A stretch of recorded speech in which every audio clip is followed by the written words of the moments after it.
Bueno, pues muy buenas tardes, bienvenidos sean todos. Gracias por su presencia, por interactuar con nosotros. Eh, Me honra darles la bienvenida en nombre de mi estado, que es Puebla. Soy el síndico estatal, su servidor, Jaime Hernández Macías. Y bueno, en esta ocasión le tocó a Puebla un evento más de la Jornada de los Derechos del Contribuyente, que esta trascendente labor se ha dado por la sinergia de nuestra Concanaco y la Prodecon.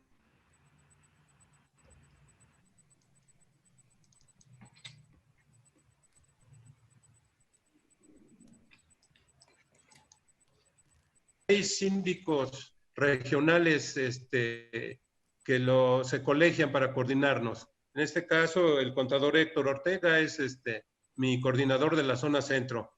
Y pues reitero mi bienvenida. Eh, Espero que sea de gran provecho, de gran utilidad, aprovechar el expertise de nuestro delegado en Puebla.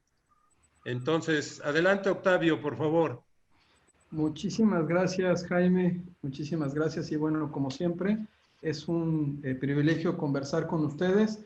Ya estamos en la jornada del contribuyente número 23, ¿no? Es la entidad federativa 23 que tenemos en reuniones, en las cuales lo que se pretende es que pues las cámaras, sus afiliados, los prestadores de servicio, pues mantengan ese lazo estrecho con la Prodecon, ¿no? Conozcamos al delegado en cada uno de los estados, podamos refrendar el compromiso que tenemos, ¿no? Y las actividades que desarrollamos con esta importante Procuraduría.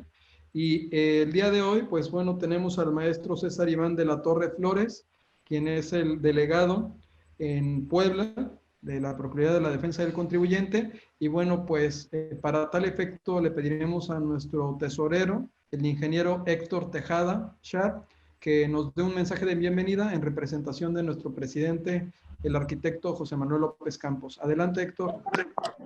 Muchas gracias, estimado amigo. Pues como lo dijo nuestro amigo Octavio de la Torre, reciban todos un saludo muy afectuoso por parte de nuestro presidente de la Concanaco Servitur, José Manuel López Campos. Como siempre, saludo y agradezco a Octavio de la Torre. Octavio, muchísimas gracias por hacer posible todas estas reuniones que son de tanto provecho para los empresarios que representamos el sector terciario. A nuestro amigo el contador público Jaime Hernández Macías, síndico estatal de Puebla, muchas gracias por el acompañamiento para la realización de esta reunión, mi estimado amigo. A los consejeros de la Concanaco por el estado de Puebla, Manuel Flores y José Antonio Mendoza, también les agradezco mucho el apoyo para la realización de esta reunión. Mi amigo Toño Prosper y Calderón, presidente de Puebla, y también nuestro anfitrión, muchísimas gracias. Y a los demás presidentes de la Cámara de Comercio, Servicio y Turismo de Puebla. Quiero agradecer muy especialmente a nuestro amigo delegado en Puebla de la Procuraduría de la Defensa del Contribuyente, el maestro César Iván de la Torre Flores. Gracias por acompañarnos a hacer posible esta reunión. A los síndicos regionales que nunca nos fallan, Ariel, Araceli, Julio, Abraham, Juan Carlos y Héctor Mitocayo, que es nuestro anfitrión en esta ocasión, muchísimas gracias. A todos los demás síndicos estatales, mis amigas y mis amigos empresarios. Como confederación hemos estado preocupados por los empresarios siempre del sector terciario, estando conscientes de la estrecha relación que debemos tener con la Procuraduría de la Defensa del Contribuyente. En esta charla llamada Delitos Fiscales Cibernéticos, el delegado, nuestro amigo y a quien le agradezco mucho estar por aquí, nos explicará cómo en ocasiones, sobre todo en época de las declaraciones fiscales, se ha llegado o se puede llegar a dar este supuesto de delitos cibernéticos y las sanciones que pueden pasar respecto a este supuesto. Nos explicará también qué pudiera pasar si nosotros fuéramos víctimas de este delito. Como decía mi amigo Octavio, esta es la 23ª reunión que en un principio tendremos con los delegados de la Prodecon de cada estado. Muchísimas gracias a todos ustedes y les pido, pues estén pendientes de todas las demás porque todavía vamos en la 23. En la 23 nosotros queremos dar un recorrido por toda la República Mexicana y de verdad, Octavio, muchas gracias por el apoyo y por hacer posible todas estas reuniones. No me quiero extender más, les agradezco mucho su atención y le paso el micrófono a nuestro amigo Octavio de la Torre para que continúe con la reunión. Gracias. Muchas gracias, Héctor. De verdad, te agradecemos y bueno, como siempre, el apoyo por parte del Comité Ejecutivo de Concanaco Servitur ha sido muy importante para poder llevar a cabo estas 23 reuniones de las jornadas de los derechos del contribuyente, en las cuales se han tratado diversos temas, pero el de hoy es un tema relevante, sobre todo porque ante la manera en la que se ha venido cambiando los hábitos de consumo por parte de los ciudadanos, pues bueno, los delitos fiscales cibernéticos estarían a la vuelta de la esquina. También recordemos que en esta época de la pandemia, pues el mecanismo de comunicación que hemos implementado incluso para adquirir servicios y bienes han sido las plataformas digitales y pues en este tipo de plataformas siempre tenemos que tomar algunas precauciones para eliminar cualquier situación que pudiera afectarnos tanto patrimonialmente como incluso en aspectos relacionados con nuestra libertad.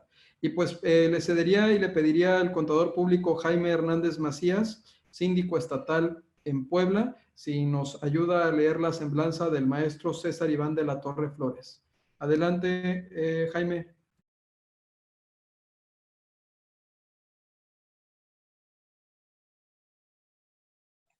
Desde luego, doctor, cómo no. Así es. Bien, una sucinta semblanza de nuestro señor delegado, el maestro César Iván de la Torre Flores. Él es delegado de la Procuraduría de la Defensa del Contribuyente, PRODECON, en la ciudad de Puebla, con sede en la ciudad de Puebla, pero tiene competencia en los estados de Puebla y Tlaxcala. Él es licenciado en Derecho por el Instituto Tecnológico y de Estudios Superiores de Occidente de Guadalajara, el ITESO. Tiene maestría en Tributación y Fiscalidad Internacional por la Universidad Pontificia de Madrid, España. Diplomado en Impuestos por el Instituto Tecnológico Autónomo de México, el ITAM. Actualmente cursa el Diplomado en Derecho Digital de la Academia Mexicana de Derecho Informático y el Instituto de Investigaciones Jurídicas de la UNAM. Ha colaborado en PRODECON como delegado en Puebla desde diciembre de 2013 a la fecha. Visitador de PRODECON de marzo de 2013 a diciembre de 2013 y asesor de la procuradora de la PRODECON en la coordinación de asesores de febrero de 2012 a febrero de 2013. En el Servicio de Administración Tributaria, SAT, como subadministrador de resoluciones en la Administración Local Jurídica de Puerto Vallarta, de 2008 a 2010. Y subadministrador de procedimientos legales en la Administración Local de Auditoría Fiscal de Puerto Vallarta, de 2004 a 2008. Ha participado en diversos foros y ha publicado varios documentos en revistas especializadas en materia fiscal, así como en libros y cuadernos editados por la PRODECON sobre temas de impuestos y derechos humanos de los contribuyentes. Adelante, Octavio.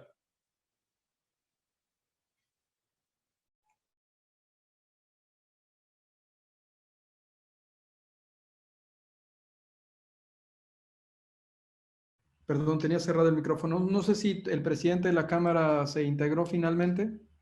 Si lo veas dentro de los... No, no, doctor. Todavía no se integra. Correcto. Pues, César, te comento que no nada más es un grupo cerrado, en donde estamos varios integrantes de Concanaco Servitur y de distintas cámaras en la República Mexicana, sino también se está transmitiendo por Facebook en vivo a través de las redes de Concanaco Servitur y pues ya habiendo dado la bienvenida y conociendo tu currículum, aparte de la torre, ¿no? Pues quisiéramos escucharte. Estamos muy atentos a tu disertación y de nueva cuenta quiero que le extiendas un agradecimiento al titular en funciones, al maestro Óscar Plasencia y también a nuestro buen amigo Óscar Fernández, quien han hecho posible toda esta serie de reuniones. Adelante, por favor. Claro que sí, Octavio, muchas gracias. Bueno, me voy a permitir compartir una pequeña presentación. En realidad, el tema es un poco sui generis por cómo está de alguna forma presentado al hablar de ciberdelitos o delitos a través del ciberespacio en materia fiscal, pues en realidad es que es un poco complicado, difícil, incluso, vaya, si nos vamos a lo que es lo académico, pues académicamente el término como tal no existe, porque en realidad los ciberdelitos, por lo menos en materia fiscal, y yo diría que incluso los ciberdelitos como tal, pues en realidad, académicamente por lo menos, pues habría que ponerlos un poco en duda sobre si es verdad que existen como tal, o sea, es decir, per se, por sí mismos, como tal, porque los delitos siempre se clasifican conforme al bien jurídicamente tutelado y ahorita vamos a ver dentro de la presentación sobre si en realidad existe un ciberdelito. Digo, es únicamente en realidad es una cuestión más académica y más intelectual este debate. Yo incluso lo traigo aquí ahora porque precisamente como leían en un principio dentro de mi currículum, pues actualmente me encuentro cursando precisamente un diplomado en materia de derecho digital y bueno, aprovechando precisamente que los maestros que me han dado no materias en clase o no cursos de tema fiscal, sino más bien sobre todo este tema de las redes sociales, la legislación que falta, lo que no se ha hecho por parte de los abogados para poder un poco regular un poco más todo esto, siempre hacen eh, pues un poco disertación o este razonamiento de que como tal, pues los delitos se clasifican según el bien jurídico que están tutelando y en realidad, bueno, los ciberdelitos como tal no existen, digo, pudiéramos, ahorita vamos a preguntar, ¿quién me pudiera dar algún ejemplo en el que algún criminal, alguna persona, lleva a cabo una conducta típica antijurídica con el objeto de incidir sobre una cuestión cibernética? Porque regularmente, en realidad, los medios, la internet, los medios digitales, todo el ciberespacio, sirven como herramienta para poder llevar y poder realizar algún acto, alguna actuación antijurídica, algún delito como tal, pero el objetivo el fin último de esa actividad pues no es el incidir o el menoscabar en algún espacio o en algún área o en alguna herramienta cibernética, sino que utiliza las herramientas cibernéticas precisamente para cometer algún delito patrimonial, algún delito contra la buena fe, contra la buena fama de una persona, etcétera. Ahorita vamos a dar algunos ejemplos.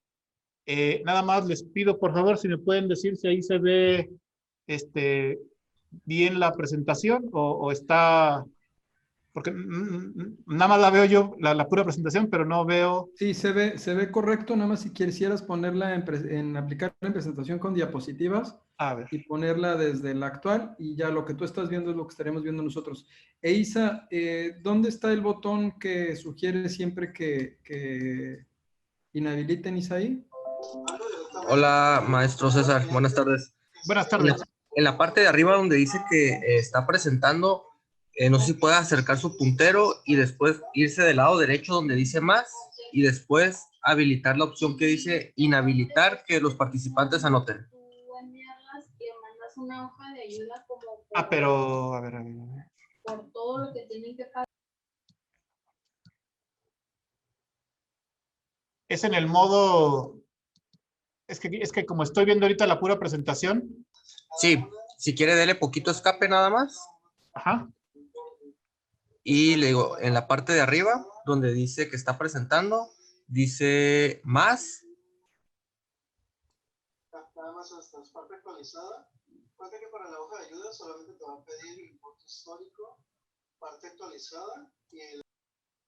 Dentro de las ventanas de Zoom, ¿verdad? Así es. Ya ve que en la parte de arriba tiene una franja verde que dice que está presentando. Dice your screen sharing. Ajá. Ok, en la parte de arriba hay 3 puntitos de su lado derecho. Ajá. Dele ahí y hay una opción que dice disable. Annotation for others. Ok, ya está. Listo, muchas gracias. Sería Perfecto. todo, ya puede volver a poner ahí, presentar con diapositivas. A ver si... Tarda un poco porque al parecer está como que muy cargada, pero bueno, creo que ahí ya lo ven, ¿verdad?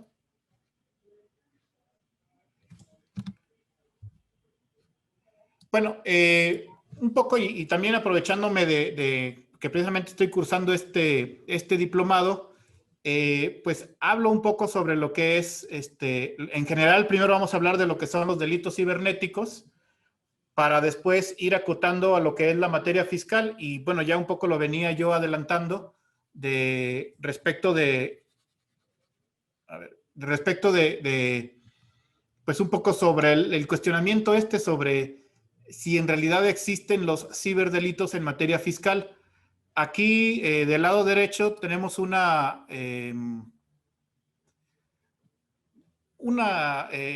página por parte de una empresa que se dedica precisamente a dar ciberseguridad. No sé si, creo que va a tener que salir para que la puedan ver, en donde en tiempo real esta empresa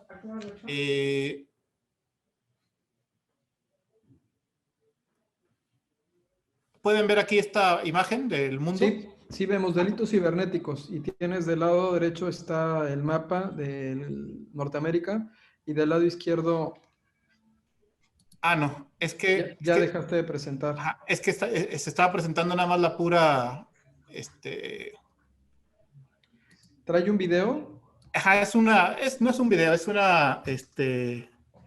realidad es una página que está en línea y habla sobre, bueno, de forma, no sé si ahorita lo están viendo.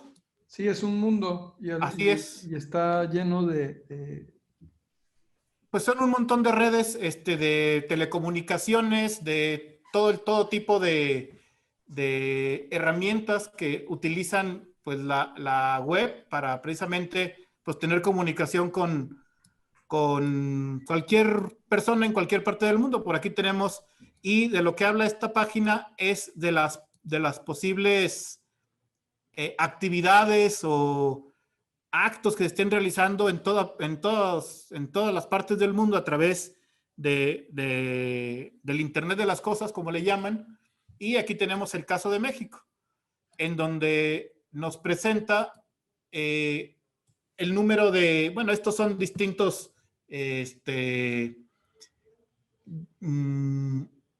posibilidades de ataques que puede tener en este caso, un país, México.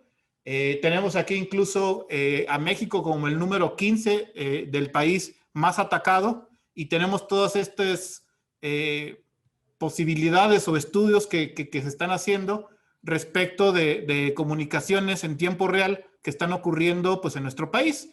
Y bueno, pues vemos desde luego por acá otras partes del mundo, otras latitudes, donde vemos todavía más lleno, digamos, el mundito. Y no es otra cosa más que eso, el que están de alguna forma monitoreando todo este tipo de interacciones, de intercomunicaciones y que se están de alguna forma rastreando o verificando como posibles ataques a la seguridad en cada uno de estos países. Desde luego, bueno, Estados Unidos es a nivel mundial uno de los más atacados. Aquí tenemos que es el número 4.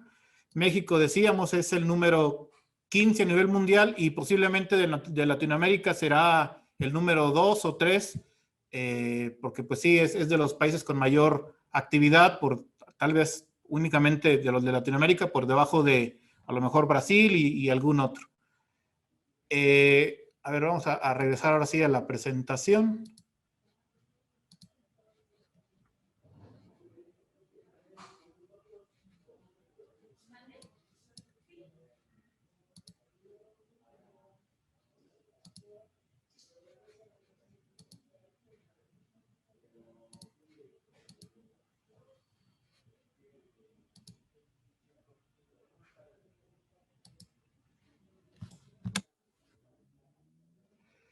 Bueno, para hablar, perdón. Ya se ve perfecto. Ya estás en delitos cibernéticos. Sí, para hablar de los ciberdelitos, bueno, primero hay que hablar del ciberespacio, pero ¿qué es el ciberespacio? Bueno, pues es el entorno digital constituido por redes informáticas, un poco como lo que veíamos hace un momento, todos esos señales o cables o luces que representaban pues, precisamente las intercomunicaciones, y en el que se comunican e interactúan las personas y permiten el ejercicio de sus derechos y libertades como lo hacen en el mundo físico. Este concepto pues, fue definido para México dentro de la Estrategia Nacional de Ciberseguridad. Este dato lo tomo precisamente del maestro Max Mendoza, que es quien de alguna forma participó en esta estrategia de ciberseguridad, de Estrategia Nacional de Ciberseguridad, que se creó en el 2017. Se ha venido o se ha dejado un poco de lado todo este tema que se tenía desde que se creó esta Estrategia Nacional de Ciberseguridad, se ha dejado un poco de lado. Había muchos planes respecto a contratar diversas empresas y diversas herramientas para poder proteger, pues no solo a México, lo que le llaman las áreas de seguridad nacional, como lo puede ser Pemex, CFE, también pues, la información de bancos, etcétera. Pero bueno, desde aquel entonces, desde el 2017, ya se estaba definiendo en esta Estrategia Nacional de Ciberseguridad lo que es el ciberespacio. También en este mismo documento se habla de lo que es la ciberseguridad, que es el conjunto de políticas, controles, métodos de gestión de riesgo y normas asociadas con la protección de la sociedad y el gobierno, la economía y seguridad nacional en el ciberespacio y las redes públicas de telecomunicación. La OCDE definió al delito informático como cualquier conducta ilegal, no ética o no autorizada que involucra el procesamiento automático de datos y o transmisión de datos. Esto es un poco de lo que yo comentaba en un principio sobre la existencia o no de los delitos informáticos. ¿En qué casos es utilizado o en realidad un delito informático como tal, como lo vienen definiendo y bueno, como actualmente lo conocemos, es utilizado realmente como un medio y cuándo como un fin? Ahí pongo algunos ejemplos que son, desde mi punto de vista, como fin únicamente encontré un solo ejemplo, pero bueno, si ustedes me pueden dar algún otro, pues sería muy bueno. Y estoy hablando ahorita únicamente de delitos informáticos en general. Todavía no estamos entrando a la materia netamente fiscal. Como medio, bueno, pues tenemos el fraude bancario, lo que le llaman, ahora ya digo, para poder introducir estas actividades que realizan y que se están poniendo mucho de moda, desafortunadamente, a través de lo que es la Internet, pues lo que le llaman el phishing, el grooming, el texting. El phishing pues, no es otra cosa más que cuando te envían un correo electrónico simulando ser, o a lo mejor con una apariencia de que a lo mejor puede ser de algún banco, te mandan el correo electrónico, tú lo abres, tiene toda la facha de que es verdadero, de que es de Bancomer. Tú ves la dirección, te pide llenar una serie de datos, tú lo ves y pues todo parece pues bastante real y pareciera ser que si es precisamente tu banco, si tú estás como cliente, en este caso que estoy diciendo de Bancomer, pues tú entras confiado, das tus datos y resulta que en lugar de ser BBVA era BBWA y entonces en ese momento ya está siendo víctima de un fraude en su modalidad de phishing.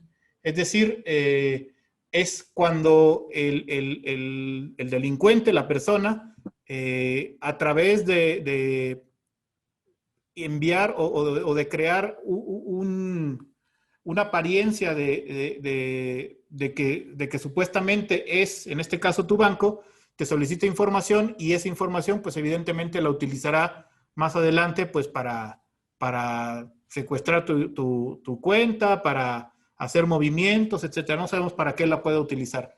El grooming, que bueno, tiene que ver más con cuestiones de delitos sexuales, que tiene que ver con cuando este delito tiene que ver cuando un mayor de edad está de alguna forma haciéndose pasar por una persona menor y tiene contacto o busca contactar a una persona que es menor de edad. Es el famoso grooming, el sexting. Bueno, ya sabemos lo que ocurre a través del WhatsApp. Y bueno, el phishing ya lo habíamos repetido ahí arriba. Estos yo los veo como un medio porque en realidad únicamente están utilizando los medios electrónicos, pero en realidad todos estos actos, conductas típicas antijurídicas ya se encuentran y se encontraban reguladas desde antes dentro de lo que es el Código Penal Federal. Y no podemos decir que a partir de que existe la Internet y a partir de que están los medios digitales, es que se haya dado este tipo de conductas. En realidad lo que está ocurriendo es que, bueno, el tipo de el Internet y todo lo que son los medios digitales ha ayudado o ha beneficiado a que se masifique, a que puedan tener contacto, en el caso que decíamos del grooming o del sexting, estas personas con determinadas personas menores de edad, en el caso del grooming. Sin embargo, el fin no es el apoderarse o el tener alguna modificación en el medio informático o electrónico, sino que a través de es que cometen un delito que ya está contemplado desde antes en nuestro Código Penal Federal. Uno de los que yo sí considero que en parte pudiera ser, y por ahí tengo mis dudas, es lo que le llaman el DOS, que es la denegación de servicios, Denied of Service.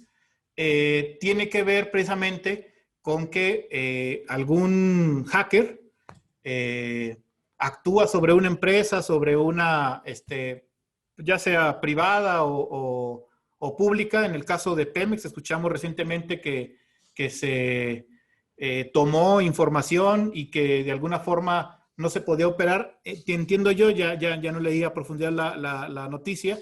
Era únicamente una parte, vaya, no es que Pemex estuviera paralizado porque se haya tomado toda la operación y todo el sistema operativo de Pemex, sino era una parte, a lo mejor una computadora, pero bueno, ya el hecho de que se haya logrado entrar a una computadora, en este caso de Pemex, también el caso hubo de la CFE, y que se haya podido de alguna forma, se dice secuestrar información, bueno, pues ya es de relevancia y es lo que se le llama el Denied of Service, y que, bueno, una de las modalidades por las cuales se hace también es a través del ransomware, que es en el cual una vez que este grupo o esta persona que de alguna forma secuestra información, ya sea una computadora, todo un área, una vez que hace esto, de alguna forma pide rescate a la propia empresa, al organismo público o a la empresa privada, con la finalidad de que una vez que se le pague, regularmente estas solicitudes de pago son a través de criptomonedas, de la famosa Bitcoin o de algunas otras que ya existen actualmente. Una vez que obtiene su pago, bueno, nuevamente se regresa esa información, aunque no en todos los casos, pues se regresa. Por eso siempre es importante que las personas, las entidades, las empresas, sobre todo las grandes empresas, pues tengan políticas para estar haciendo resguardos cada determinado tiempo, por lo menos una vez al mes, para que en dado caso que lleguen, porque es casi imposible, digo, aquellas que vayan a ser objeto de un ataque de este tipo, pues es casi imposible evitarlo. Podrás tener al mejor equipo de personal informático que con los mejores software para poder o intentar evitar, pero cuando estos grupos ya, digamos, tienen el objetivo de ir por ti y de secuestrar tu información, pues difícilmente lo vas a poder impedir. Y por eso es que, bueno, pues si en dado caso llega a ocurrir, pues tener tú tu propio resguardo, y con este resguardo, pues ya tú, no obstante que te hayan secuestrado esa información, pues con los resguardos que ya tienes, poder seguir adelante, digamos, poder continuar con tu operación y no depender del pago de un rescate ante un grupo o ante un ataque ransomware. Bueno, con este planteamiento y con estas pues anotaciones que estoy haciendo yo sobre los delitos informáticos como medio y como fin, hago también la pregunta sobre si son nuevos delitos o delitos ya contemplados y que aprovechan en realidad la tecnología. A mí me parece que es más lo segundo, que es más el que en realidad son delitos, la mayoría de ellos, que ya de por sí los teníamos contemplados, pues no solo en esta legislación, sino incluso me atrevería a pensar muchos de ellos pues desde los romanos, desde los griegos, y en realidad la cuestión cibernética lo que ha venido a hacer es el multiplicar o el incrementar la gravedad de este tipo de conductas y de masificar también el que sea tanto la cuestión económica como en cuanto a número de personas que puedan recibir este tipo de conductas típicas antijurídicas.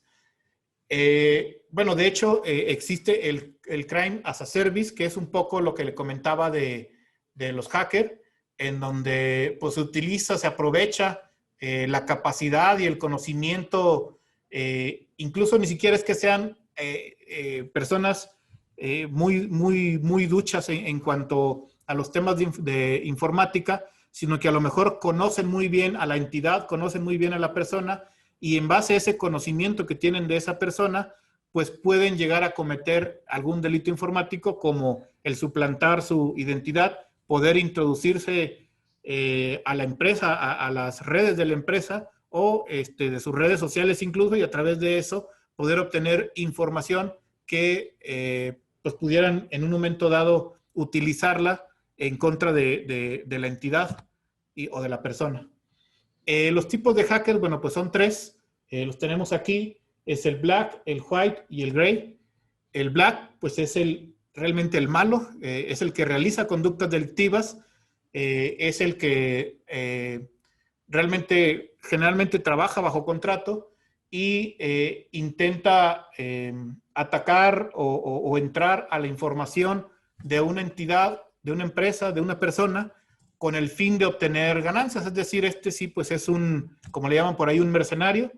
Este hacker es pagado para poder entrar y poder obtener información a lo mejor de la competencia para generar lo que decíamos hace rato, un DOS, un Denial of Service, para si quieres hacer quedar mal a tu competencia, pues de alguna forma saturar su página en la que da servicios, supongamos un Netflix, no sé, un Uber, etcétera. Digo, estoy hablando de las grandes.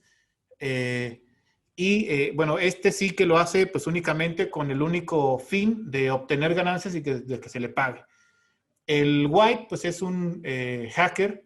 En realidad estos existen para realizar ejercicios controlados en los que realizan búsquedas de vulnerabilidades dentro de las empresas. Son de alguna forma, pues están a favor de la empresa, y lo que se busca es precisamente, si estuvieran en una situación real, pues qué protocolos o qué conductas, qué comportamientos se tienen dentro de la empresa que pudieran implicar una vulnerabilidad y que pues tendrán que modificarse. Él actúa, él hace como si fuera un hacker de la competencia o digamos, de los black, y busca esas vulnerabilidades para poder entrar, y una vez que las encuentra, bueno, pues realizan las modificaciones para que no les sea tan fácil a los hackers black el poder introducirse a los sistemas de la empresa. Y el gray, bueno, que está últimamente también de moda, utiliza sus conocimientos en informática para realizar protestas sociales o para develar información privilegiada o información de alguna forma incómoda para algunos grupos, para autoridades, etcétera. Es lo que ahora se le conoce como el hacktivismo. Es un hacker que realiza activismo. El ejemplo, bueno, pues puede ser Anonymous. Y el fin de él, pues a diferencia del Black, no es el obtener una ganancia económica, supuestamente, sino dar a conocer información relevante y que pues funciona como una protesta, ¿no? Las personas que pueden ser sujetas de sujetos pasivos, es decir, quienes reciben la acción de estos ciberdelitos o delitos a través del ciberespacio, bueno, pues pueden ser entes privados y entes públicos, ya lo comentábamos hace un rato. En el ejemplo de los entes privados, el 2 y las solicitudes de rescate que se piden por la liberación de esta información, en los entes públicos pues los realizan con el fin de utilizar esa información privilegiada, ya sea para venderla, utilizarla ellos mismos, y para obtener información comprometedora en cuestiones, pues a lo mejor políticas o económicas, de cualquier tipo, vaya.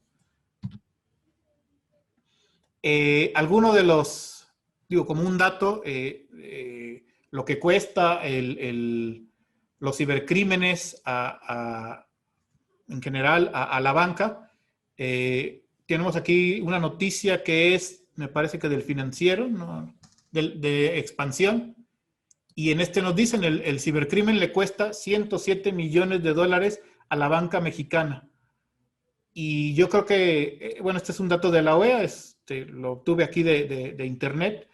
En realidad, ni siquiera creo que sea cercana la cantidad, principalmente los bancos, precisamente por esa cuestión de honorabilidad y de prestigio y de el no generar incertidumbre en sus usuarios, pues muchos de los ataques en realidad ni siquiera los dan a conocer, precisamente por el miedo de que los clientes que de alguna forma tienen y depositaron su confianza y su dinero en estas entidades, ante anuncios en el que se señale que fueron vulnerados sus sistemas informáticos, pues pueda repercutirle en una mayor forma el que los contribuyentes decidan sacar de ahí sus fondos, o que algunas negociaciones que estaban por hacerse, pues decidan no hacerlas, precisamente por la cuestión de la vulneración.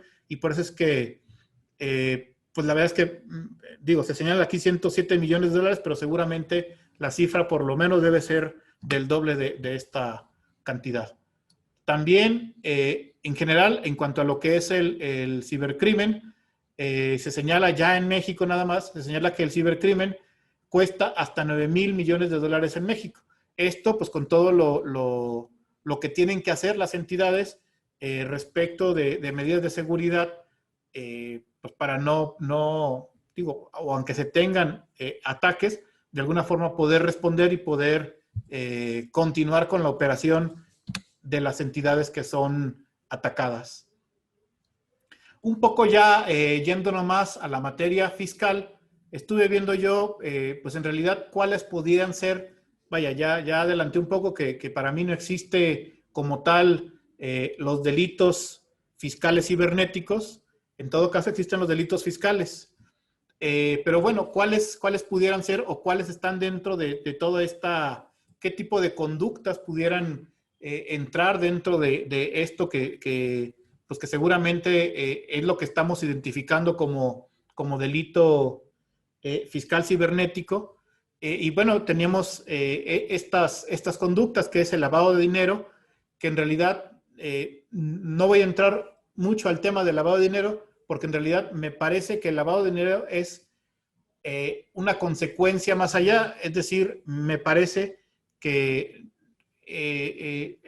la persona, el criminal que realiza una actuación de delito fiscal, bueno, hace, por ejemplo, puede ser que a través de la suplantación de identidad, que es, digamos, que el delito original, haga la suplantación con el fin de poder llevar a cabo el lavado de dinero.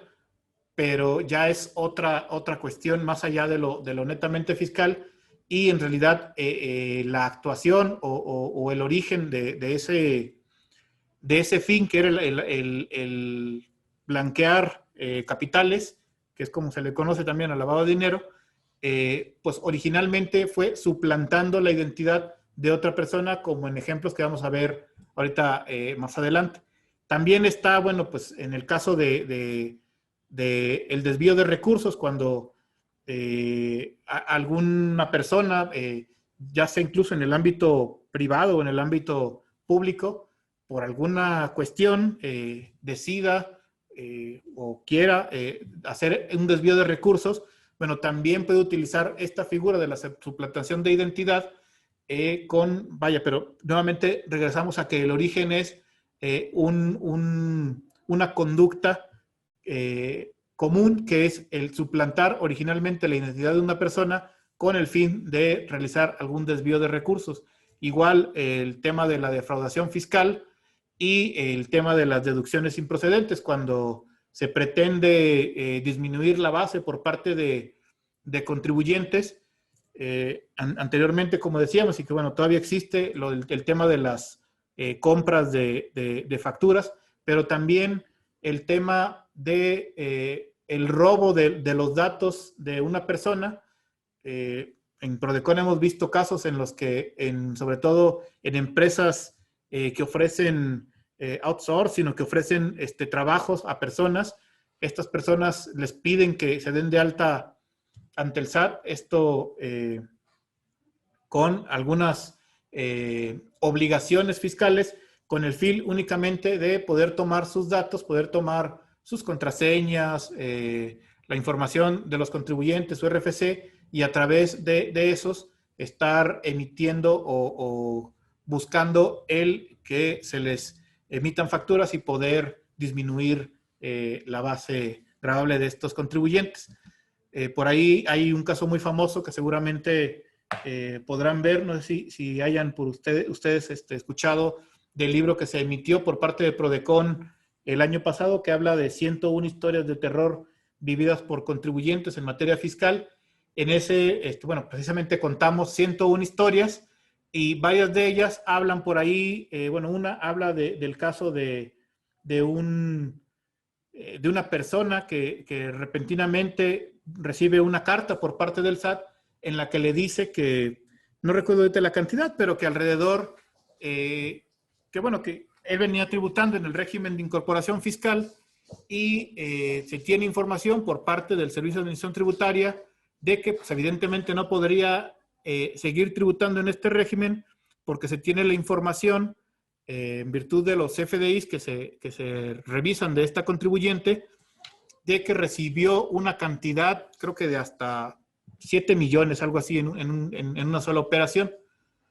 El contribuyente, obviamente, pues asustado, acude, en este caso, creo que acudió con la delegación de Zacatecas, y pues a través del servicio de queja se le pudo apoyar para saber por qué razón es que se había, o se le tenía como que había recibido esta cantidad de 7 millones, y bueno, que además no había pagado el impuesto correspondiente a estos 7 millones, y bueno, a través del servicio de queja se logró afortunadamente aclarar ante el SAT el que, bueno, pues así como ellos nos dicen en ocasiones para el tema de las devoluciones en las que cuestionan a los contribuyentes en relación a la materialidad, pues de alguna forma se hizo lo mismo con este contribuyente, cuestionando ahora al SAT. Bueno, si tú dices que esta persona recibió, porque además era un trabajador, pues en realidad que en el año no recibía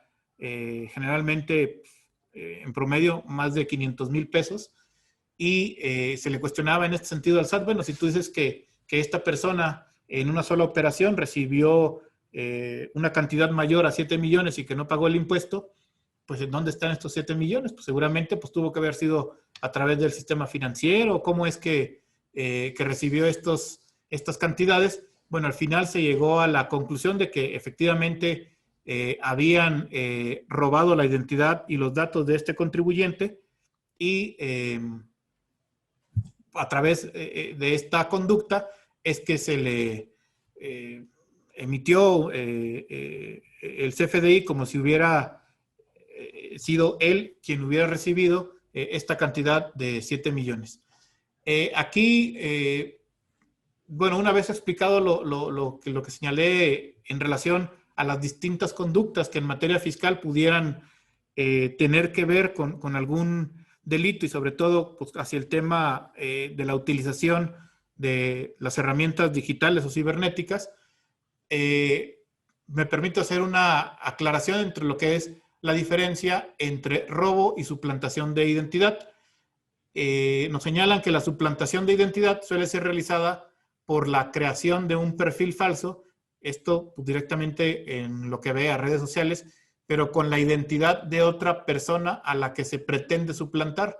Y el robo de identidad se produce cuando el que suplanta la identidad lo realiza por haber sustraído los datos de acceso a Internet y redes sociales. Bueno, ¿cuáles son algunas de las actividades y los delitos que se encuentran en el entorno de la materia fiscal y para tema pues, cibernético? Bueno, pues de acuerdo con empresas dedicadas a la administración de firmas digitales, la suplantación de personas se incrementa generalmente en la época de declaraciones anuales, que es lo que comentaba en un principio Octavio. Efectivamente, en esas épocas es en la que por lo menos el tema que nos compete en este momento, que es el tema fiscal, se incrementa este tipo de conductas que pues, tiene que ver con la suplantación de personas. Actualmente, y dicen las empresas que administran información en la web y en el ciberespacio, es posible georreferenciar las zonas en las que se incrementan las solicitudes de devoluciones indebidas, por lo que pudiera tener, vaya, información,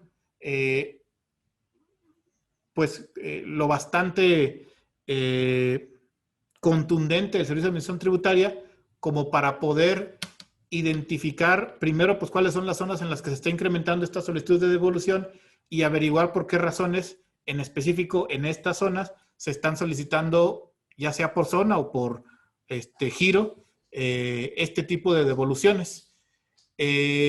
También puede conocer el incremento de actividad económica en determinadas entidades cuando no hay razón aparente. Todo esto no lo puede hacer pues la propia información que se genera dentro de la información pues, del ciberespacio y también pudiera investigar a partir de la reiteración de cuentas de destino para el pago de devolución.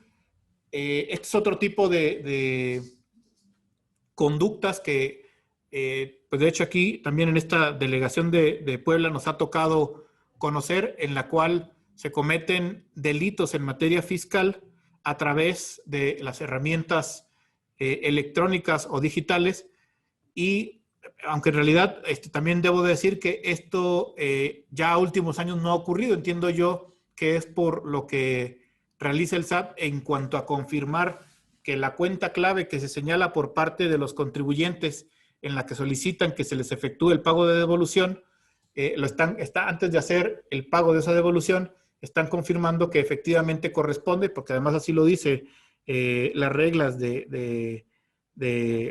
para el pago de las devoluciones, confirman que efectivamente coincida el nombre del solicitante con el nombre del titular de la cuenta que se está señalando como cuenta clave. Pero bueno, anteriormente teníamos pues, por aquí por lo menos 3 asuntos en los cuales casualmente una vez presentada la solicitud de devolución y que además era procedente por parte de los contribuyentes, al cabo de 4 o 5 días se modificaba y bueno, ahí sí, porque los contribuyentes, incluso en un caso tenemos el documento en donde nos pudo acreditar que efectivamente la cuenta clave que él había puesto pues es una distinta a la que después ya aparecía, se modificaba este dato de la cuenta clave y prácticamente se modificaba pues un día antes o horas antes de que se emitía la resolución de favorable, se hacía el pago, pero evidentemente pues el pago se le hacía a otra persona distinta en una cuenta distinta. Bueno, pues perfectamente se pudiera estar investigando quiénes son o a qué cuentas paraba hacia dónde paraba ese dinero que se entregó a través de esa cuenta clave. Generalmente pues son cuentas que se creaban a nombre de personas que también les robaron sus datos. Como decía anteriormente, tuvimos el caso de una persona que le habían informado de una cuenta bancaria y él sospecha que probablemente fue una vez que fue a una empresa de estas de colocación para trabajo, en la que pues le pidieron pues un cúmulo de información, entre otras cosas, pues que tenía que darse de alta al SAT, que tenía que sacar firma electrónica, y él sospecha que probablemente a través de toda esta información fue que pues otras personas abrieron cuentas bancarias a su nombre, y son en este tipo de cuentas bancarias que se pone la cuenta clave para poder obtener la devolución de personas, es decir, devoluciones que son reales, que son verdaderas, que son procedentes, pero anteriormente se les cambiaba el número de cuenta clave y se recibía pues, por otra persona que en realidad la que obtenía el dinero ni siquiera era a nombre de quien estaba la cuenta. Sobre la suplantación de identidad, bueno, habría que decir que está definida como la conducta antijurídica dolosa que emana de un individuo que maniobra la información personal de otro individuo sin su autorización, con el ánimo de cometer una variedad de delitos, manipulando diferentes caudales para obtener la información íntima de una persona a través de un engaño hacia la víctima y al mismo tiempo estilando comparables tipos de medios convencionales y tecnológicos de la información y comunicación, las TICs, para realizar la conducta originándole un daño patrimonial o moral. Aquí, como vemos, pues otra vez, digamos que este es el tipo de delito que más frecuentemente se ve para lo que nosotros vemos en la materia fiscal, pero bueno, de hecho la propia definición habla de que en realidad el daño que se le origina pues es patrimonial o moral. Por eso es que, bueno, pues como fin, bueno, para mí no deja de ser un delito patrimonial. No obstante, bueno, se aprovechan del uso de las tecnologías de la información, de las TICs, y a través de ella, bueno, pues es que suplantan la identidad de otra persona y logran, como en el caso que comentábamos de la devolución verdadera que tenía un contribuyente, apoderarse del dinero que le correspondía a esa otra persona. El apoderamiento con o sin violencia, intimidación o violación de los rasgos propios de un individuo o de una colectividad que la caracteriza y hace diferente de los demás. Esto pues también parte de lo que es la conducta respecto de la suplantación de identidad. Bueno, el delito de suplantación, de usurpación de identidad, como tal, pues no se encuentra tipificado a nivel de nuestro Código Penal Federal. Un antecedente es, lo tenemos por ahí, el artículo 430, que dice: comete el delito de usurpación de identidad el que por sí o por interpósita persona se apodere, apropie, transfiera, utilice o disponga de datos personales de otra sin autorización de su titular. Se impondrá una pena de 1 a 6 años de prisión y de 4 a 600 días de multa a quien comete el delito de usurpación.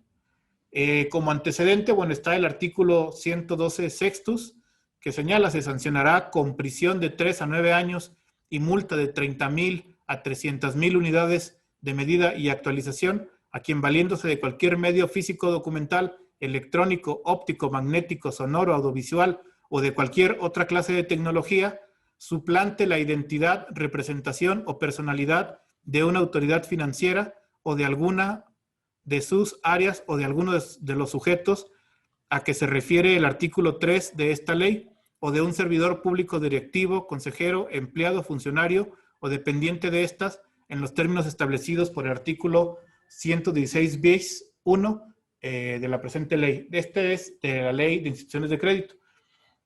Aquí, bueno, si vemos, habla incluso de cualquier medio físico, documental, electrónico, óptico, sonoro, magnético, porque las propias, en este caso, instituciones financieras, pues ya tienen varios métodos en los cuales la persona, el usuario, el derechohabiente, se puede autenticar. No sé si por ahí haya quien tenga cuentas, por ejemplo, en Santander, en donde incluso con la voz tú te puedes autenticar y dependiendo los rangos sonoros de tu voz, pues el sistema de Santander puede precisamente matchar o autenticar que efectivamente se trata del usuario de esa cuenta, y de esa forma, una vez que con tu voz tú te autenticas, puedes hacer distintos movimientos a tu cuenta bancaria. Bueno, también en el artículo 110 se señala, se impondrá sanción de 3 meses a 3 años de prisión a quien, mediante cualquier medio físico, documental, electrónico, óptico, magnético o de cualquier otra clase de tecnología, suplante la identidad, representación o personalidad de un contribuyente, a quien otorgue su consentimiento para llevar a cabo la suplantación de su identidad y a quien incite a una persona física a inscribirse en el Registro Federal de Contribuyentes para utilizar sus datos de forma indebida. No se formulará querella si quien, encontrándose en los supuestos anteriores, subsana la omisión o informa del hecho a la autoridad fiscal antes de que ésta lo descubra o medie requerimiento, orden de visita o cualquier otra gestión notificada por la misma tendiente a la comprobación del cumplimiento de las disposiciones fiscales. Bueno, esto lo vemos ya, ahora sí, en el tema fiscal, en el Código Fiscal de la Federación. En el artículo 110 encontramos tal cual esta figura de la suplantación de identidad. Como vemos aquí, el bien jurídico protegido es la identidad del contribuyente ante las autoridades hacendarias. Evidentemente, pues con la consecuencia que pudiera ocurrir respecto de el menoscabo al patrimonio del contribuyente, pero bueno, ya eso se podrá evaluar respecto de la conducta o de para qué utilice esa información. En primera instancia, el tipo penal lo que protege, pues es, entiendo yo, es la identidad del contribuyente, y bueno, ya lo que pueda hacer una vez habiendo obtenido esta información y esta identidad por parte de nuestro contribuyente. Aquí, bueno, un cuestionamiento: si se otorga el consentimiento por parte de quien es el titular de la identidad y en este caso de los datos, se actualiza lo previsto en los artículos mencionados referente a otorgar el consentimiento para ser suplantado. Bueno, nos dicen aquí que hay en el Código Penal Federal una excluyente del delito. Establece en el artículo 15 la excluyente a aquellos casos donde exista el delito y que está previsto estas causas que justifican la acción.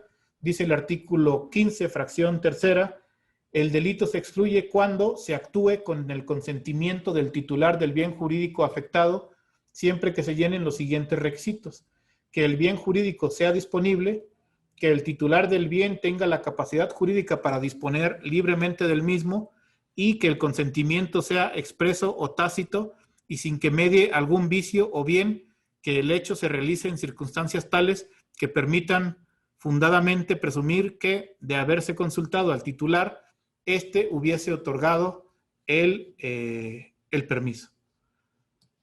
Bueno, pues como vemos, existe aquí esta excluyente que nos señalan en el propio código. ¿Cómo se realiza esta operación? Bueno, primero, evidentemente, en los casos en los que existe la suplantación, pues debe existir el engaño. Puede realizarse por diversos medios, como lo son el correo electrónico, el teléfono, o bien al momento de aplicar algún trámite. Como decíamos, el trámite de la persona que se señala por ahí en las 101 historias de terror, de la persona que acudió a una colocadora de trabajos y está pues, con la condicionante de que para poder ofrecer el servicio de colocación, pues le pide que se dé de alta en el RFC, le pide que le entregue cierta información respecto de su firma electrónica incluso, o bien en el caso de quien administra la información o las cuentas fiscales de una empresa y que, bueno, pues que obtiene esta información y que hace un mal uso de ellas. Existe también, bueno, el tema del extravío de documentos que ocurre, bueno, pues cuando la persona, pues, pierde el dispositivo de almacenamiento de USB o contraseña y de sus identificaciones oficiales y, bueno, la persona, digamos, que los obtiene, pues hace uso de estos para poder falsamente generarle información respecto de este contribuyente que extravió estos dispositivos y que pues cuentan con información tan importante o con biométricos importantes como lo es pues, precisamente la firma electrónica. O a través del robo de información, que es el acceso, esto ocurre a través del acceso a bases de datos que contengan información privilegiada. Bueno, esto tendría que ser, obviamente, pues únicamente por parte de contribuyentes. En este caso, como estamos hablando del robo de una firma electrónica, pues tendría que ser de algún personal, pues precisamente que está dentro del Servicio de Administración Tributaria, que por ahí, recuerdo cuando entró la actual jefa del Servicio de Administración Tributaria, desarticularon, señalaba, varios funcionarios públicos, no recuerdo ahorita la cifra, precisamente que encontraron este tipo de conductas y que lograron, pues evidentemente, identificarlos y, pues por supuesto, pues fueron corridos con todo el procedimiento sancionatorio administrativo y pues seguramente penal. Respecto del tema de las devoluciones y cómo ocurre aquí las implicaciones fiscales en el tema de devoluciones por la suplantación, bueno, pues quien suplanta o suplantó la identidad de un contribuyente ingresa al sistema del SAT para presentar la declaración anual por internet con la contraseña del afectado. Presenta la declaración anual reportando un saldo a favor del ISR, utiliza esta información ficticia para solicitar que el depósito respectivo se haga a la cuenta bancaria del defraudador, se comete el acto y se conoce del acto al momento de consultar en declaraciones o devoluciones. La implicación en la devolución indebida efectuada por parte del SAT en el entendido de que la contraseña o firma electrónica se considera intransferible y como firma autógrafa para efectos de las manifestaciones de la clave interbancaria en la declaración anual. Bueno, aquí, pues muy importante para todos aquellos que tengan su firma electrónica y que de alguna forma pues la estén pasando, se la estén cediendo al contador, al administrador, a cualquier persona, pues sí estar pidiendo cuentas periódicamente de para qué se está utilizando y estar haciendo modificaciones a la contraseña para que pues no se entienda que se tiene de manera abierta y como un cheque en blanco que la puede utilizar cuantas veces y como sea, sino que pues que sí se fomente el uso responsable de esta firma electrónica y que se dé cuenta de todos y cada uno de los movimientos que está haciendo la persona. De preferencia, pues es no prestarla y no ser uno mismo quien realice los movimientos, porque se entiende que pues para el SAT la persona responsable es aquel que es el titular de esa firma electrónica y no, pues no cabrá el pretexto de que pues yo se la pasé al contador o se la pasé al administrativo. El responsable es a nombre de quien está la firma y bueno, pues si existe la necesidad de tener que transferirla o cederla a otra persona, a un contador, a un administrativo, pues sí que sea con responsabilidad, que se le esté pidiendo cuentas de qué es lo que se está haciendo y estar cambiando la contraseña periódicamente. En el caso de la emisión de CFDIs por concepto de nómina, también encontramos y han acudido con nosotros contribuyentes que desconocen, han solicitado devolución por algunas cantidades y resulta que las declaraciones que presenta, una vez que le contesta el SAT respecto de esa devolución, le dice que no corresponde porque tiene ingresos que no está declarando. Y esto es por emisión de CFDIs por concepto de nóminas a su nombre que él desconoce. En estos casos, quien suplantó la identidad del contribuyente ingresa al sistema para la emisión del CFDI por concepto de nómina. La persona es conocedora de los datos tales como la CURP, el RFC, el número de seguridad social y su nombre. Una vez que genera el CFDI, utiliza estos CFDIs como deducibles para efectos fiscales, pues es el fin para el cual lo utiliza, si no, no tendrá ningún caso. Y se conoce del acto hasta el momento de consultar los CFDIs recibidos por parte del contribuyente, digamos, trabajador.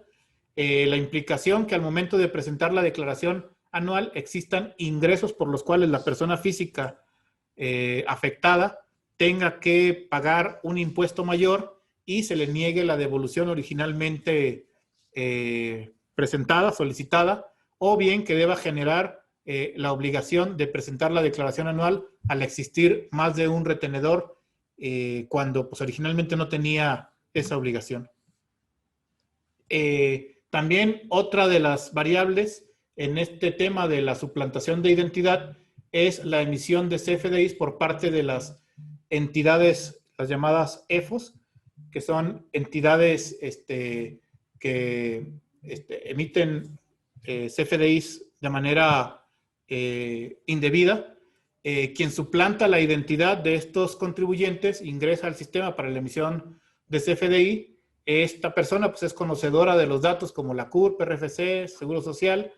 Una vez generado el CFDI, se utiliza como deducible para efectos fiscales.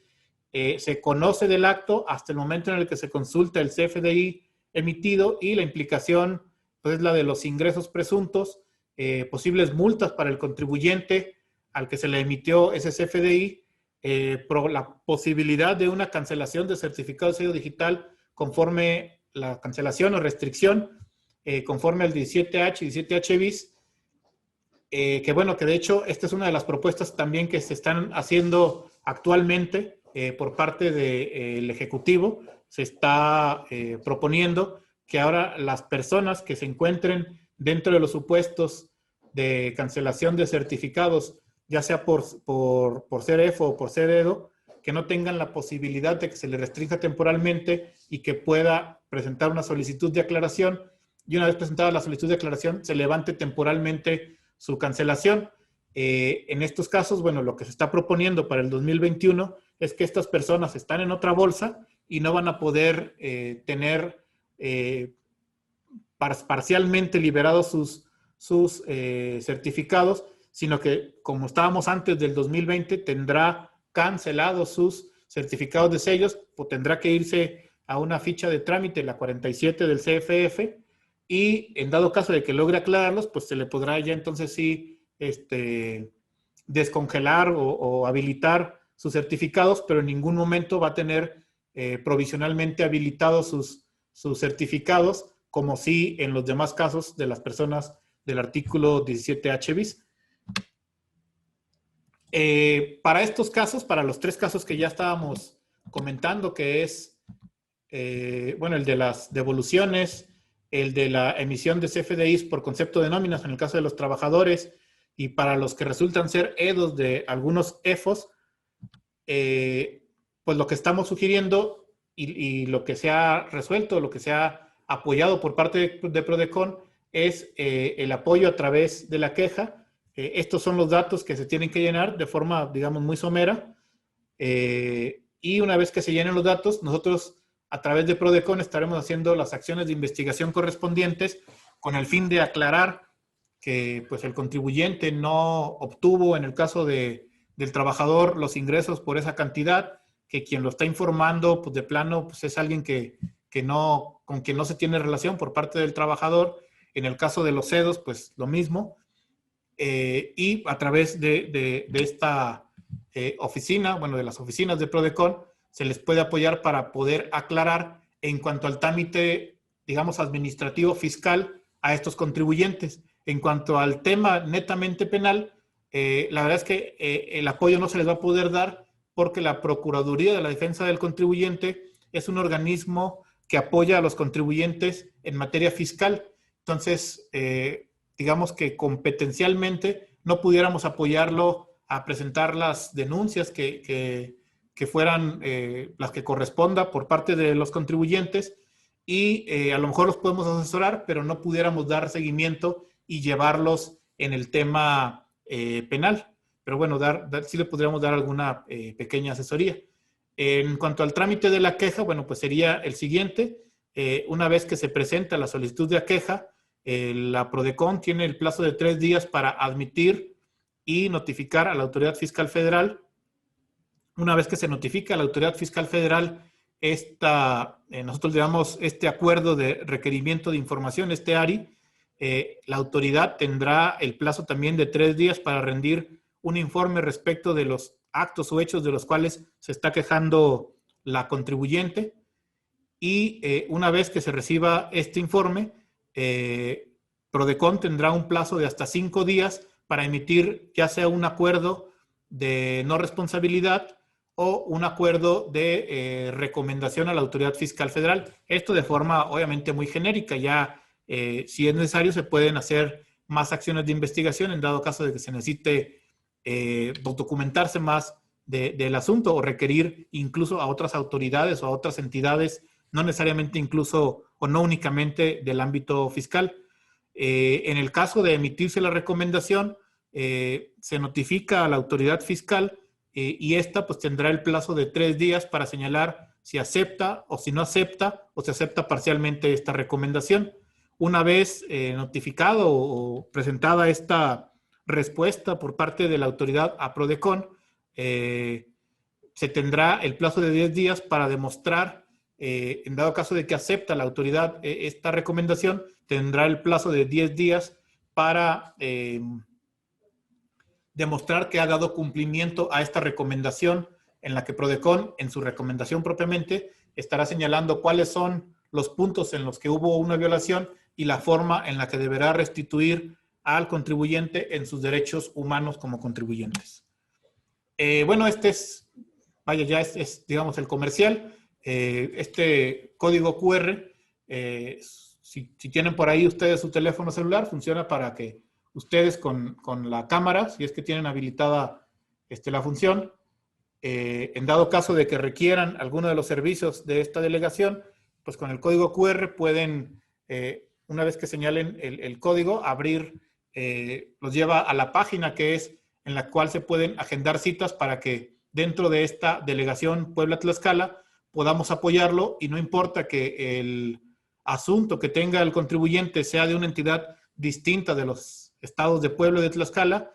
En la PRODECON existe lo que le llamamos la competencia prorrogada, y es el contribuyente quien elige si le conviene, incluso por tema de que a lo mejor aquí están sus asesores fiscales o aquí tiene la persona que le va a llevar el asunto, pues se puede tramitar por distintas delegaciones. En este caso se podría tramitar, si tuvieran ustedes algún asunto con alguna autoridad fiscal federal que no necesariamente esté en Puebla, en Tlaxcala, pero quieren que se lleve aquí por parte de la delegación de Puebla, Tlaxcala, pues no hay ningún inconveniente y pudiera llevarse a cabo.